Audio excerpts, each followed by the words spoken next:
Mike Tyson versus Ricardo Spain. The fourth fight in Mike Tyson's career took place on June 20th, 1985. After a series of 12 unanswered strikes by Tyson, Spain tried to mount a comeback with a clinch. In an instant, Mike hits with a left hook, sending Spain to the deck. Leaning on the ropes, Ricardo rose at the count of 8. As soon as the referee gave the command to continue the fight, both boxers went on the attack. Both missed their targets, but Mike Tyson was faster and immediately landed a left hook to Spain's jaw. Ricardo's knees bent, which saved him from 2 more blows, but the referee stopped the bout. Mike Tyson versus Michael Johnson.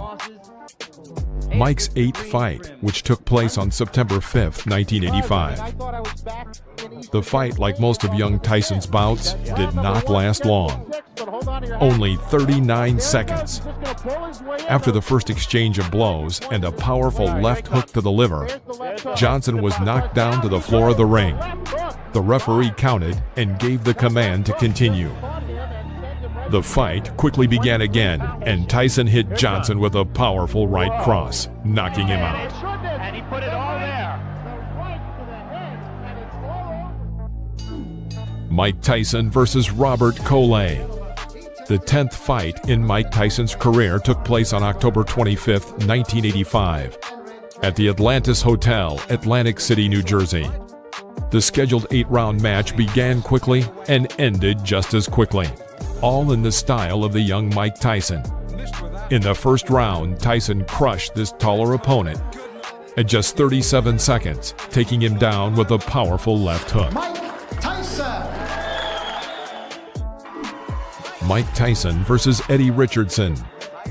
The 12th fight in the career of Mike Tyson took place on November 13, 1985 in Houston, Texas. There were a lot of spectators in the hall. Everyone got comfortable in anticipation of the next knockout. And the knockout came. 1 minute 17 seconds into the first round, when Mike delivered a left hook to Eddie's head. Mike Tyson versus David Jaco. The 16th fight in Mike Tyson's career took place on January 11, 1986. Each time Tyson tried to develop a new attack, Jaco would resort to a clinch, apparently hoping to tire him. After one of these combinations, a strike landed on David's head, and he found himself knocked down into the corner of the ring. The blow was not too strong, and David found the strength to rise. Tyson, as in previous battles, immediately rushed to finish off his opponent. Moving like a pendulum in front of his discouraged rival, he throws out another left side strike and again puts David on the floor of the ring. Tyson himself, probably tired of hitting so much, seemed to slow down the fight, now aiming for a single hit to end the match. Having missed a monstrous left hook, he immediately strikes with a right cross to Jaco's head. David is back on the floor. The referee had no choice but to stop the fight due to the 3 knockdown rule. Mike Tyson versus William Hosea. After 2 10-round battles against James Tillis and Mitch Green, Tyson denied any skepticism that he lacked stamina.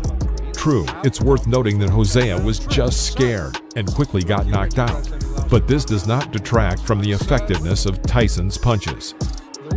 After a clinch, Mike catches William on an oncoming right cross and tries to develop an attack by embarking on a powerful series. Most of the blows glanced, but from the sheer number and the heavy pace, Hosea falls to the floor of the ring. He clearly was not eager to continue the fight and deliberately did not rise before the count of 10. The referee stopped the fight. Mike Tyson versus Lorenzo Boyd. The fight took place on July 11, 1986 in Swan Lake, New York. This fight was one of a series of fights that Tyson held in the summer of 1986, already on the outskirts of a battle for the championship title. Boyd, a normal, average boxer, could not mount a serious resistance and as a result was knocked out in the second round. Entering close range, Boyd tries to break through Tyson's defense, but to no avail. Mike himself, having waited a moment, inflicted a powerful right uppercut, but the overshot missed. Tyson calmly walks up to him again and hits him with his crown right hook into Boyd's core, and then followed with a right uppercut. Lorenzo falls to the ring floor. Can this man, Mike Tyson, beat any heavyweight in the world right now? Yes, he'll go all the way. Mike Tyson versus Marvis Frazier. In July 1986, Mike met with Marvis Frazier, the son of the famous heavyweight champion Joe Frazier. The son of the great Joe was far from being as strong as his father, who was his coach and manager. What Joe was counting on by matching Marvis against Tyson is not entirely clear. But when watching the battle, it seems that the young Frazier was hit by a truck. At the beginning of the first round, Mike cornered the opponent and hit him with a right uppercut. Frazier was shocked. Tyson immediately carried out a series of strong blows. His enemy fell.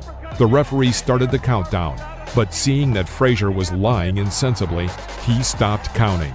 It was a hard knockout.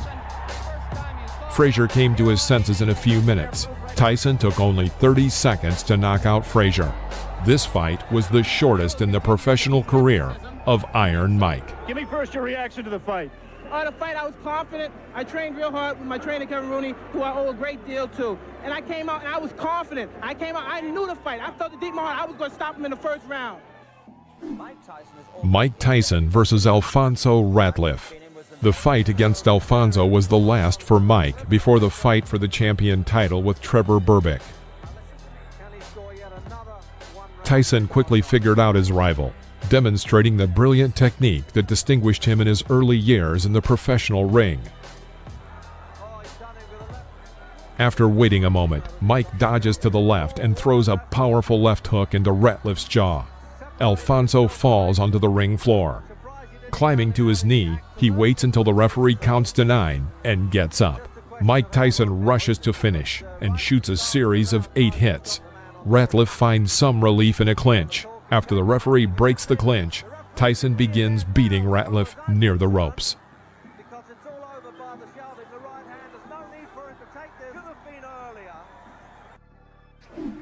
Mike Tyson versus Pinklin Thomas.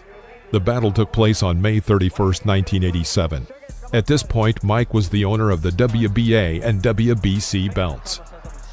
Thomas approached this match with a good track record of a series of 3 victories in a row and was considered a serious test for the 20-year-old Tyson. And at the beginning of the match, it seemed so. Thomas managed to cope with the pressure of Iron Mike for 5 rounds.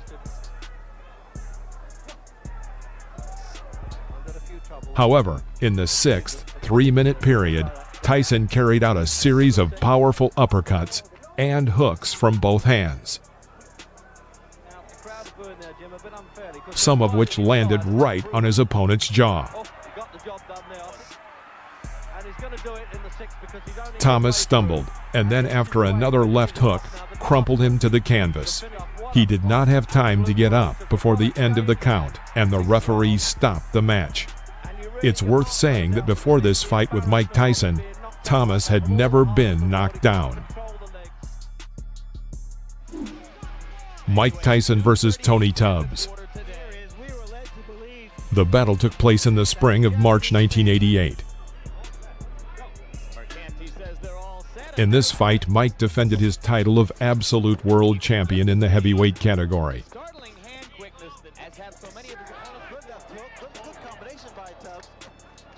The fight did not last long, ending in the second round with just one but very powerful left hook. After such a devastating blow, Tubbs could not even rise when the judge counted to 10. Mike Tyson versus Frank Bruno. The time of this fight just coincided with a difficult period in the personal life and career of Iron Mike. As for personal difficulties, he was in the process of divorcing his wife, and in his career, litigation with promoters. Tyson had very little time to prepare for the upcoming battle. only a couple weeks of full training. From the very first seconds of the battle, Mike carried out an effective attack, after which Bruno was on the canvas. It was a knockdown. Bruno managed to recover and continue the fight, sometimes showing good boxing. He's trying to hang on to Mike and caught by a shot by Frank Bruno. Tyson trying to... The right hand catches Bruno. Left hook. Bruno looks ready to go. Now is when he's got to hang on. Kind of a stand-up guy, almost tailor-made for Tyson. It all ended in the 5th round when Tyson struck a series of punches, from which Bruno was thrown to the ropes. It was there that Mike began to continuously beat him, and it stopped only when Bruno's team threw in the towel. Right hand lands. Tyson knows he's got him in big trouble. If he doesn't answer it, Richard Steele has moved in and has stopped the fight. On a 5th round, TKO.